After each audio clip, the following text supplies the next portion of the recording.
নমস্কার বন্ধুরা, শ্রাবণীর পাকঘরে সবাইকে স্বাগত জানাই। আশা করি তোমরা খুব ভালো আছো, আমিও ভালো আছি। বন্ধুরা, আজকে আমি যে রেসিপিটা তোমাদের সঙ্গে শেয়ার করব সেটা একটা কাঁকড়ালের রেসিপি। আমি আজকে বানাবো কাঁকড়ালের রেজালা। কাঁকড়ালের মধ্যে তো একটু তেতো ভাব থাকেই, কিন্তু আমি যেভাবে রেজালা বানিয়েছি একদম তেতো মনেই হবে না। ভাত, রুটি কিংবা পরোটার সঙ্গে অনায়াসে খাবে, বাচ্চা থেকে বড় সবাই খুব পছন্দ করবে। আমি এখানে একটা প্লেটের মধ্যে কাজু, চারমগজ, তিল আর কিশমিশ নিয়েছি।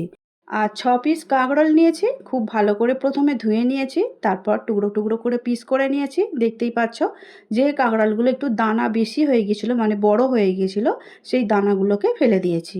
বাকি কাঁকরোলের দানা কিন্তু রয়েছে। এবারে কাজু, কিশমিশ যে নিয়েছি আমি, তিল আর ওইগুলো সব একসঙ্গেই নিয়ে নিলাম একটা মিক্সিং জারে। আর 6টা কাঁচা লঙ্কা দিলাম। অল্প করে জল দিয়ে দিচ্ছি 2 চামচ টক দই। কাজু, কিশমিশ, কাঁচা লঙ্কা আর টক দই দিয়ে খুব ভালো করে একটা পেস্ট বানিয়ে নিয়ে ফিরে আসলাম। পেস্টটা আমি একদম রেডি করে ফেলেছি। এবারে আমি একটা মশলা বানিয়ে নেব। একটা প্লেটের মধ্যে নিয়েছি 1 চামচ জিরে, 1 চামচ ধনে আর অল্প গোটা গরম মশলা আর একটা জয়িত্রী। ব্যাস, সব কিছু খুব ভালো করে শুকনো খোলায় ভেজে আর গুঁড়িয়ে নিয়েছি। এবারে কড়ার মধ্যে সাদা তেল দিয়ে দেব। তেলটা একটু গরম হতেই কাঁকরোলের টুকরোগুলো যেগুলো কেটে রেখেছি তেলের মধ্যে অল্প অল্প করে দিয়ে দেব আর সুন্দর করে একটু ভেজে নেব। বন্ধুরা, তোমরা যারা এই মুহূর্তে ইউটিউব চ্যানেল থেকে আমার ভিডিও দেখছো, যদি সাবস্ক্রাইব করা না হয়ে থাকে প্লিজ সাবস্ক্রাইব করে শ্রাবণীর পাকঘর চ্যানেলটির পাশে থেকে যাওয়ার অনুরোধ রইল। পাশে থাকা বেলটা অবশ্যই প্রেস করে দিও, তাতে যখনই কোনো নতুন রান্না ছাড়বো সবার আগে তোমাদের কাছেই পৌঁছে যাবে। আর ফেসবুক পেজ থেকে দেখছো বন্ধুরা, প্লিজ পেজটিকে ফলো করে দিও। কাঁকড়ালগুলো খুব ভালো করে ভাজা হয়ে গেছে, একটা বোলের মধ্যে তুলে নিচ্ছি। এবারে ভেজে রাখা কাঁকড়ালগুলো আমি এখন সাইডে রেখে দিচ্ছি। তারপরে আমি আবারও যে কড়াই তেলটা আছে ওই তেলটার মধ্যে দিয়ে দেব 2টো শুকনো লঙ্কা। শুকনো লঙ্কাটা একটু ভালো করে ভেজে নেব। তারপরে যে কাজু, কিশমিশ, চারমগজ বেটেছিলাম সেটা দিয়ে দেব। গ্যাসের জোরটা কমিয়ে দিয়ে, যেহেতু কাজু আছে, চারমগজ আছে, কড়াই লেগে যেতে পারে, আস্তে আস্তে ভালো করে ভেজে নিতে হবে। একটুখানি ভেজে নেবার পরেই দিয়ে দিলাম 1 চামচ কাশ্মীরি লঙ্কা গুঁড়ো আর 1 চামচ দিয়ে দিলাম গোলমরিচের গুঁড়ো। আবারও খুব ভালো করে একসঙ্গে সব মিশিয়ে নিয়ে একটু কষে নিতে হবে। কষার সময় দিয়ে দেব মিক্সি ধোয়ার একটু জল। তারপরে আবারও খুন্তির সাহায্যে সমস্ত মশলা খুব ভালো করে কষে নিতে হবে। টক দই আর চারমগজ দেওয়া আছে, আমি আগেই বলেছি গ্যাসের জোরটা কিন্তু একদম কমিয়ে দিয়েই এই কষাটা করতে হবে। আমার কষা একদম রেডি হয়ে গেছে। এবারে ভাজা কাঁকড়ালগুলো এই মশলা কষার ওপরে দিয়ে দেব। তারপরে এই কাঁকড়ালগুলো সমস্ত মশলার সঙ্গে খুব ভালো করে মিশিয়ে নিয়ে আরও 2-3 মিনিট কষে নিতে হবে।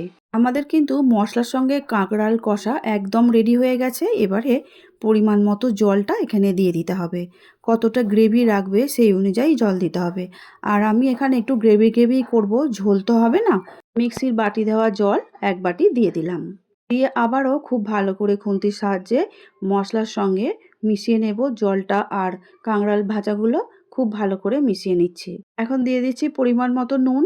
এখানে আমি 1 চামচের একটু বেশি নুন দিয়েছি। আর নুন দেবার পরে আবারও খুব ভালো করে একটু নাড়াচাড়া করে মিশিয়ে নেব। তারপর দেব 1 চামচ চিনি। চিনিটা স্বাদটা ব্যালেন্স করার জন্য দিচ্ছি। আর সত্যিই চিনিটা দেওয়ার পরে পুরো রেজালাটা খাওয়ার স্বাদটাই বদলে যায়। অবশ্য তোমরা যদি চিনিটা না দিতে চাও, দিতে হবে না। এবারে ঢাকা দিয়ে দেব একদম 5 মিনিটের জন্য। 5 মিনিট খুব ভালো করে সিদ্ধ করে নিয়েছি আর কাঁকড়ালগুলো সত্যিই খুব ভালো করে নরমও হয়ে গেছে। এবারে ঢাকাটা খুলে আবারও সুন্দর করে একটু নাড়াচাড়া করে নেব। এবারে জিরে, ধনে, গরম মশলার যে মিশ্রণটা করেছিলাম ভেজে গুঁড়ো করে, সেই মশলাটা এখানে দিয়ে দিলাম। মশলা দেবার পরে খুন্তির সাহায্যে ভালো করে কাঁকরোলের সঙ্গে মিশিয়ে নিতে হবে। যত নাড়াচাড়া করবে ততটাই কিন্তু গ্রেভিটা থকথকে ভাবটা এসে যাবে আর দেখতেও কিন্তু সুন্দর হবে। আর সত্যি কথা বলতে, কাঁকরোলের রেজালা ফার্স্ট টাইম যখন আমি বানিয়েছিলাম তখন আমি ভাবতেই পারিনি যে এতটা খেতে ভালো হবে। সেই জন্য আবারও আমি বানিয়ে তোমাদের সঙ্গে একটু শেয়ার করছি। এখন দিয়ে দিচ্ছি 4 চামচের 1 চামচের মতো কেওড়া জল। কেওড়া জল দিয়ে আবারও খুব ভালো করে একটু মিশিয়ে নিলাম। এবার এখানে দিয়ে দেব 2 চামচ ঘি। আর ক্যামেরার অসুবিধার জন্য 1 চামচ দেখিয়েছে, কিন্তু আমি এখানে 2 চামচ ঘি দিয়েছি। রেজালার একটু ঘি বেশি হলে ভালোই লাগে। ঘি দেবার পরে আবারও একটু ভালো করে নাড়াচাড়া করে নেব। গ্যাসটা 1 মিনিট রান্না করে নেওয়ার পরে এবারে কিন্তু অফ করে দিতে হবে, কারণ আমাদের কাঁকড়ার রেজালা একদম রেডি হয়ে গেছে। এখন ঢাকা দিয়ে দেব 5 মিনিটের জন্য। গরম অবস্থায় চাপা দিয়ে থাকলে খাবারটার সেন্টটা আরও খুব ভালো হবে। 5 মিনিট পর ফিরে আসলাম। দেখো কাঁকড়ালের রেজালাটা কত অপূর্ব দেখতে হয়েছে। হ্যাঁ, ততটাই খেতেও ভালো হয়েছে। এখন একটা সার্ভিং বোলের মধ্যে তুলে নিচ্ছি। আমি যেভাবে কাঁকড়ালের রেজালাটা বানালাম, তোমরা অবশ্যই বাড়িতে বানিয়ে দেখো আর বন্ধুদের সঙ্গে অবশ্যই শেয়ার করো।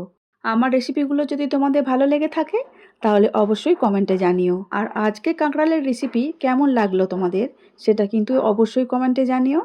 কারণ তোমাদের কমেন্ট আসলেই আমার মনে হয় আমি নতুন কিছু বানাবো। তোমরা আবার দেখবে, তোমরা আবার মিষ্টি করে কমেন্ট করবে।